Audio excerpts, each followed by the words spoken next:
तो last video में मैंने आपको बताया कि जब लिंकेज आपका होता है, मतलब कि क्या, कि जब दो जीन्स आपके एक ही क्रोमोसोम पे प्रेजेंट होते हैं उसके वजह से वो लिंक्ड होते हैं, और लिंक्ड होने के कारण जो मेरा गैमेट्स या पेरेंटल और रिकॉम्बिनेंट टाइप बनता है ना, वो पेरेंटल टाइप जो होता है that becomes more than 50%, and जो आपका recombinant type बनता है that becomes less than 50% in comparison to the dihybrid cross of Mendel, जहाँ पे कि capital R capital Y and small r small y, मेरे को कैपिटल R स्मॉल y और स्मॉल r कैपिटल Y ये हमको इक्वल रेशियो 50-50 के ratio में मेरे को मिला था, है ना। तो ऐसा क्यों होता है? अब आप सोचिए कि हम मान लेते हैं ये दो मेरा जीन है, ठीक है, these two are my homologous pair of genes, और जो मैंने साथ में बनाया ये दो क्रोमैटिड्स है ना। हम मान लेते हैं कि मेरा जो है, मेरे पास इस क्रोमोसोम में 3 जीन है, हम मान लेते हैं, ठीक है, ये एक जीन है ना, ये दूसरा जीन, ठीक है, ब्लू वाला,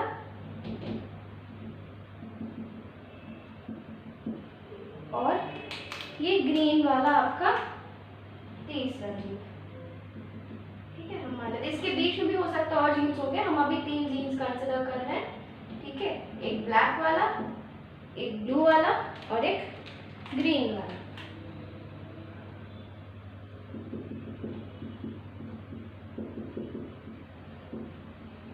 ठीक, अब आप सोचिए,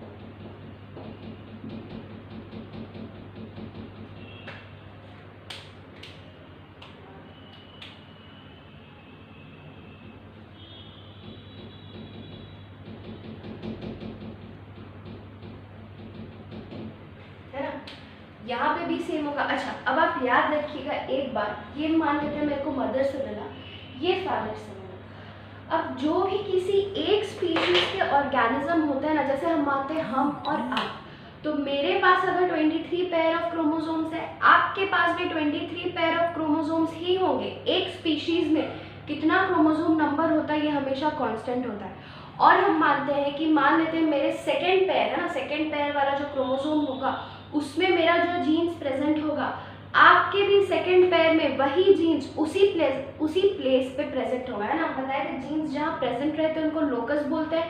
तो मेरे सेकेंड क्रोमोसोम या किसी भी क्रोमोसोम के जिस लोकस पे जिस कैरेक्टर को कंट्रोल करने वाला जीन प्रेजेंट होगा, आपके भी उसी क्रोमोसोम के उसी लोकस पे वही कैरेक्टर को कंट्रोल करने वाले जीन्स प्रेजेंट होंगे, ठीक।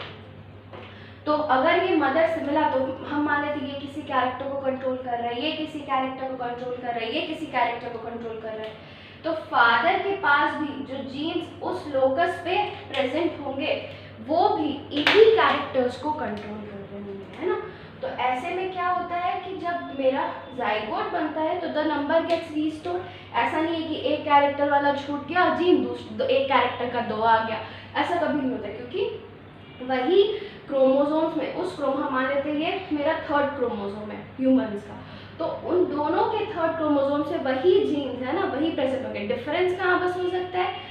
डिफरेंस अलील्स में हो सकता है ना, उस जीन का कौन सा अलील उन क्रोमोसोम्स में प्रेजेंट है, ठीक है। तो हम फादर के में भी यही होगा।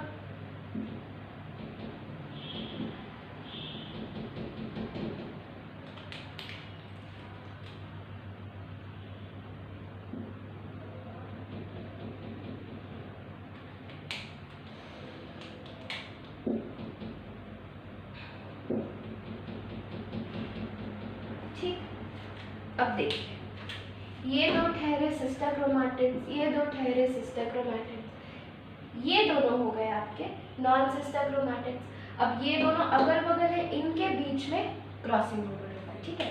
अब क्रॉसिंग ओवर जब होगा, आप सोचिए, हम मानते हैं ब्लैक और ब्लू वाले जीन्स को कंसिडर करते हैं, इनके बीच क्रॉसिंग ओवर होने का प्रोबेबिलिटी कितना है? सिर्फ इनके बीच का डिस्टेंस जितना है उसी के प्रोपोर्शनल होगा, है ना। मतलब और इनके बीच में ग्रीन वाले और ब्लैक वाले के बीच में क्रॉसिंग ओवर होने का प्रोबेबिलिटी कितना है? इतना ज़्यादा है ना। तो आप सोचिए ज़्यादा क्रॉसिंग ओवर किसके बीच में होगा? ब्लैक और ब्लू वाले के बीच में होगा या ब्लैक और ग्रीन वाले के बीच में होगा? तो ऑब्वियसली ब्लैक और ग्रीन वाले के बीच में होगा, क्योंकि इतना ज़्यादा जगह में ज़्यादा प्रोबेबिलिटी है कि कहीं से भी क्रॉसिंग ओवर हो सके इन कंपैरिजन टू इतना सा जगह जहाँ पे सिर्फ इतना ही आपका जगह है कि आपका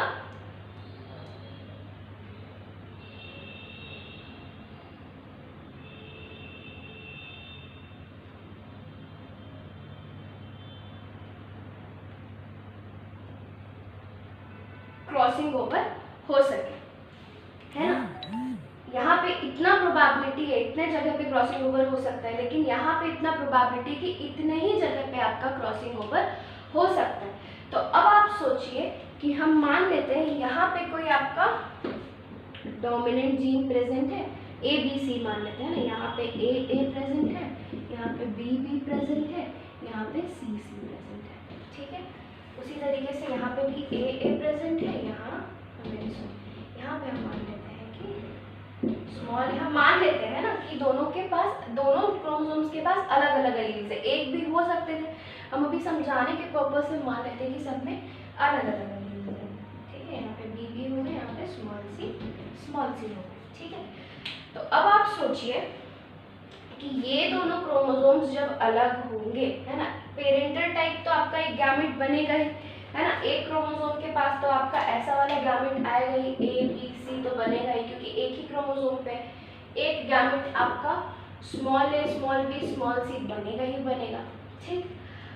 अब हम मानते हैं ए बी वाले को अगर हम देखें तो ए बी वाला कैपिटल ए के साथ स्मॉल बी रिकम्बाइन करेगा, लेकिन ये बहुत कम होगा in comparison to capital A और स्मॉल सी जितना रिकम्बाइन करेगा। क्यों? क्योंकि इसके बीच में क्रॉसिंग ओवर होने का प्रोबेबिलिटी आपका काफ़ी ज़्यादा है, ठीक है। तो यही मतलब था मेरा पेरेंटल और रिकॉम्बिनेंट टाइप से। पेरेंटल मतलब क्या? Capital A capital B capital C, या small a small b small c, ये आपका पेरेंटल टाइप का हो गया। क्रॉसिंग ओवर होने की वजह से आपका यहाँ पे क्रॉसिंग ओवर हुआ तो हम मान लेते हैं कि आपका ऐसा गैमेट्स प्रेजेंट हो गया, ठीक। अब ये क्रॉसिंग ओवर होने की वजह से रिकॉम्बिनेंट टाइप्स बनते हैं। अब आप सोचिए एक ही क्रोमोसोम पे है तो ज़रूरी तो नहीं है कि हर बार उनके बीच में क्रॉसिंग ओवर होगा, ज़रूरी है क्या? अगर हर बार क्रॉसिंग ओवर हुआ तो मेरे को अगेन 50-50 के रेशियो में मिल जाएगा, जैसे कि मैंने आपको तभी बताया था। कैसे समझाया था? देखो ध्यान से, ये चीज़ समझना बहुत ज़रूरी है, इसलिए मैं आपको इतना डेप्थ में समझा रही हूँ, है ना।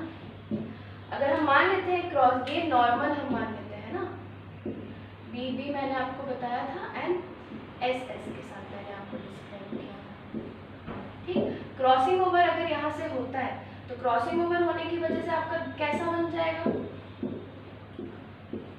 कैपिटल बी कैपिटल एस, यहाँ स्मॉल एस आ गया, और यहाँ पे small b capital s small s आ गया।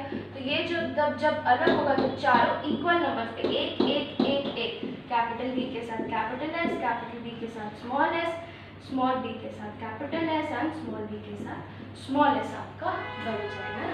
तो ये देखिए सारा इक्वल नंबर्स पे बना। लेकिन जब हम किसी दो जीन को कंसिडर करते हैं जो कि आपका एक ही क्रोमोसोम पे, तो ज़रूरी तो नहीं है बाबू कि इनके बीच में हर बार रिकॉम्बिनेशन होगा, है ना। ज़रूरी तो नहीं है कि हर बार क्रॉसिंग ओवर होगा। तो सिंस हर बार आपका क्रॉसिंग ओवर नहीं होगा तो आपका जहाँ जिस टाइम पे क्रॉसिंग ओवर नहीं हुआ आपके सिर्फ पेरेंटल टाइप के कॉम्बिनेशन बन के रह गए, है ना। इसीलिए जब दो जीन एक ही क्रोमोसोम में प्रेजेंट होता है तो आपका पेरेंटल कॉम्बिनेशन ज़्यादा हो जाता है in comparison to recombinant types. Recombinant आपका कब बनेगा? जब क्रॉसिंग ओवर होगा। क्रॉसिंग ओवर अगर नहीं हो पाया तो आपका रिकॉम्बिनेंट टाइप्स नहीं बन पाएगा, ठीक। अब आप सोचिए कि ये रिकॉम्बिनेशन होने के लिए क्या ज़रूरी है कि जितना ज़्यादा दूर रहेगा उतना ज़्यादा रिकॉम्बिनेशन होगा।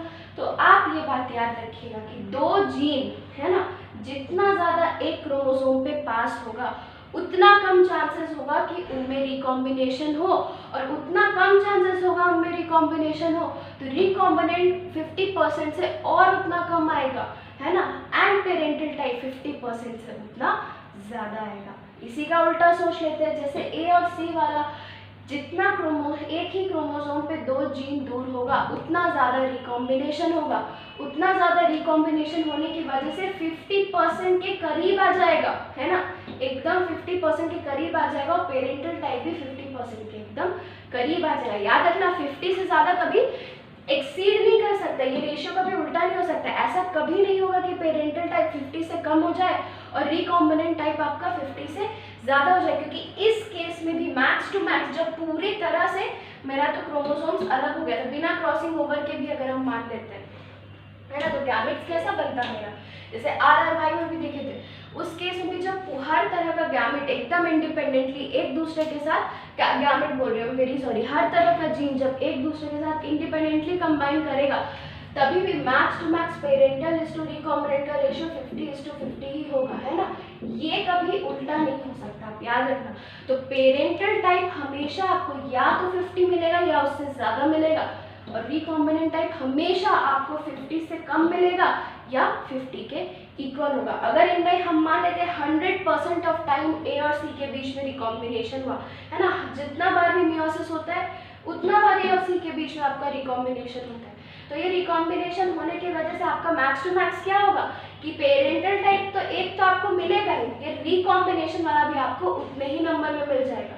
तो पेरेंटल और रिकॉम्बिनेंट का रेशियो आपका 50:50 हो जाएगा, है ना।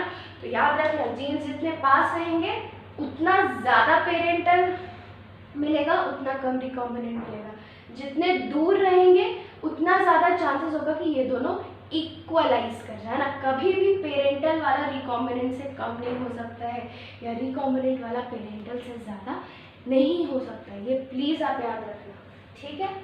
इतना हो गया, ये हम आपको लिंकेज और रिकॉम्बिनेशन समझा दिए। अब हम आते हैं क्रोमोसोमल थ्योरी ऑफ इनहेरिटेंस में वापस, और हम आपको समझाते हैं independent assortment of chromosomes. Mendel जो लॉ देके गए इंडिपेंडेंट असॉर्टमेंट ऑफ जीन्स, है ना, या independent law of independent assortment, वो फैक्टर्स के लिए बोल के गए, है ना।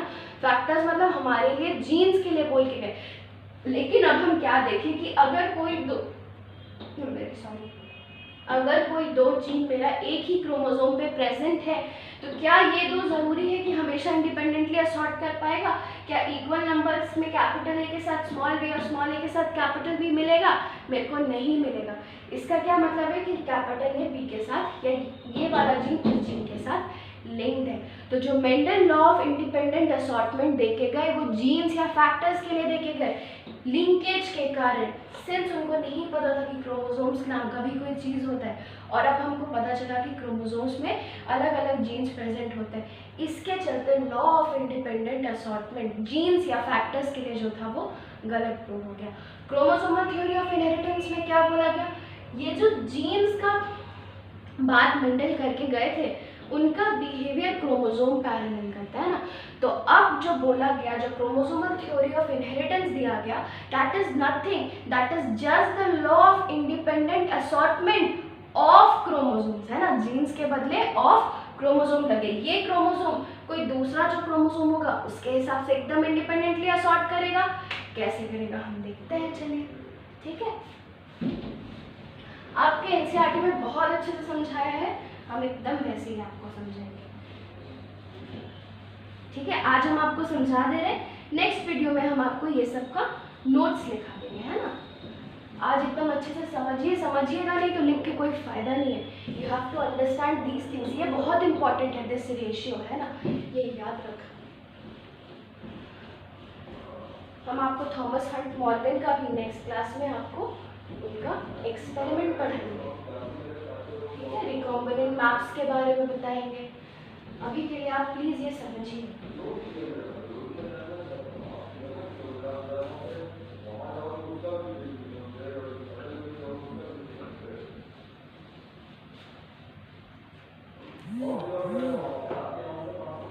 चलिए, है ना, हम 4 कलर ले लिए। हम मानते हैं कि न्यूक्लियस है, ठीक। हम मानते हैं ये सेल डिप्लॉयड है और 2n इक्वल्स टू 4 है, मतलब इसके पास 2 पेयर ऑफ क्रोमोसोम्स है और उन 2 पेयर ऑफ क्रोमोसोम्स में हर 2 एक तरह का है, तो टोटल नंबर ऑफ क्रोमोसोम 4 हो गया, ठीक है।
चलिए, तो हम मान लेते हैं कि 2n इक्वल्स टू 4 है, जिसमें हर क्रोमोसोम 2 टाइप का है ना।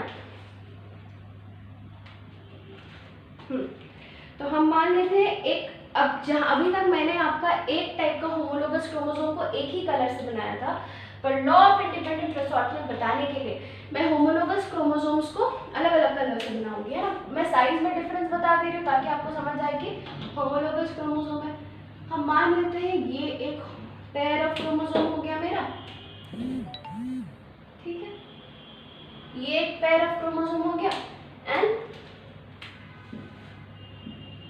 ये एक पेयर ऑफ क्रोमोसोम हो गया, 2n इक्वल्स टू 4 है, ठीक। अब मियोसिस 1 के टाइम पे मेटाफेज पे क्या होगा?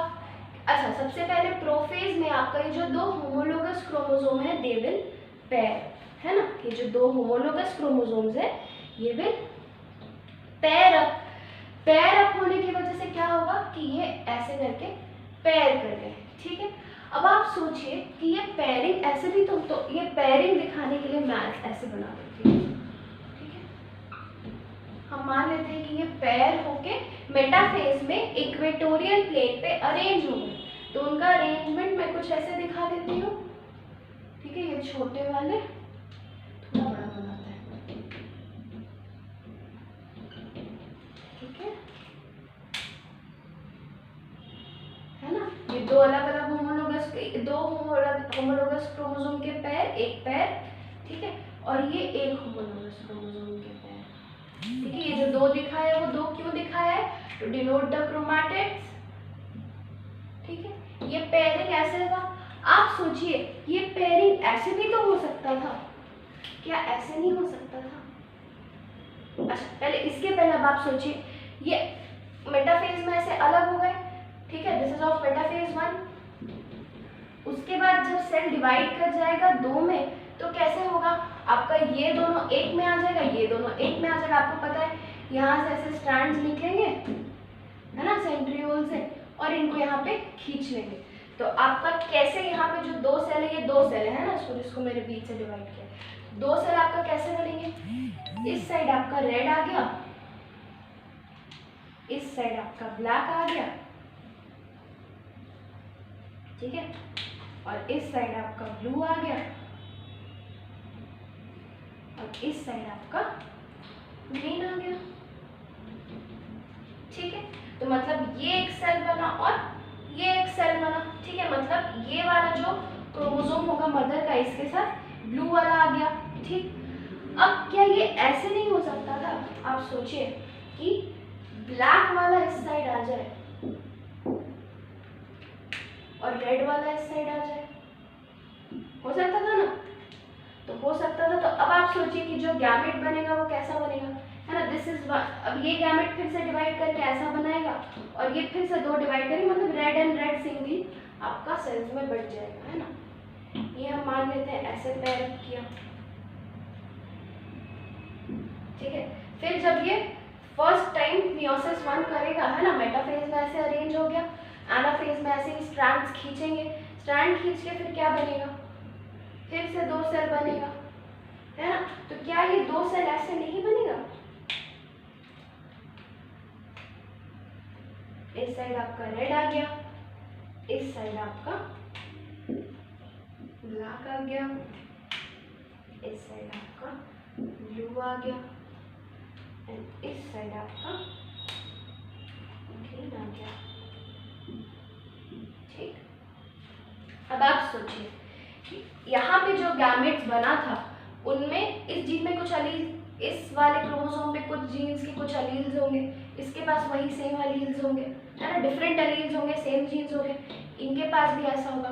तो ये जो गैमेट 1 बनेगा इसमें ये वाले अलील्स के साथ इनका, ये वाले जीन्स का ये वाला अलील्स होगा, ठीक है। उसमें ब्लैक के साथ ब्लू आया, इसमें रेड के साथ ब्लू आया। तो क्या ये वाला जो रेड क्रोमोसोम है उसको ये ब्लू वाले क्रोमोसोम से कुछ मतलब हुआ, ये जो ब्लैक क्रोमोसोम है उसको ये वाले ग्रीन क्रोमोसोम से कुछ मतलब हुआ, कुछ मतलब नहीं हुआ। ये अपने आप जिस हिसाब से इक्वेटोरियल रेंज पे अरेंज हुए उसी हिसाब से सेपरेट कर गए, है ना। एक क्रोमोसोम का सेग्रीगेशन दूसरे क्रोमोसोम से कोई मतलब नहीं रखा, इसी को तो हम बोलते हैं लॉ ऑफ इंडिपेंडेंट असॉर्टमेंट, है ना। मेंडल क्या बोले थे, मेंडल यही तो बोले थे कि जो जीन्स है मेरा दे इंडिपेंडेंटली असॉर्ट, लेकिन अब हमको क्या पता चल गया, ये जो मेरा क्रोमोसोम है these are carrier of genes, है ना, यही जीन्स को कैरी करते हैं।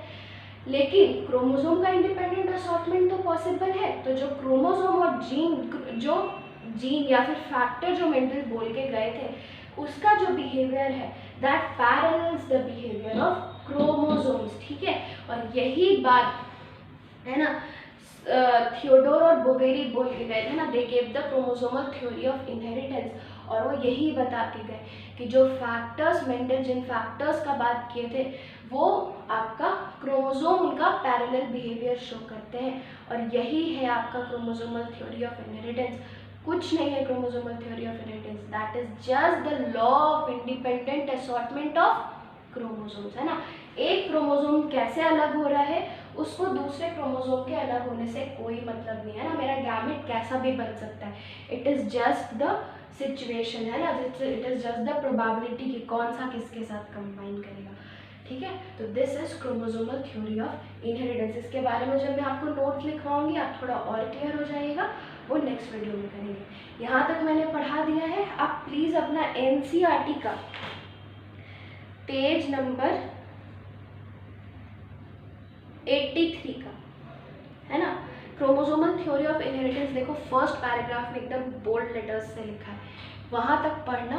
और कोई भी डाउट हो तो प्लीज़ आस्क मी, ठीक है। मेरे को लगता नहीं है कि कोई डाउट होना चाहिए, लेकिन फिर भी हो तो please feel free to ask me, ठीक है। इसके आगे हम आपको उसका नोट्स लिखवा के फिर आगे बताएंगे, है ना, ड्रोसोफिला मोनोगास्टर और ये सब का एक्सपेरिमेंट्स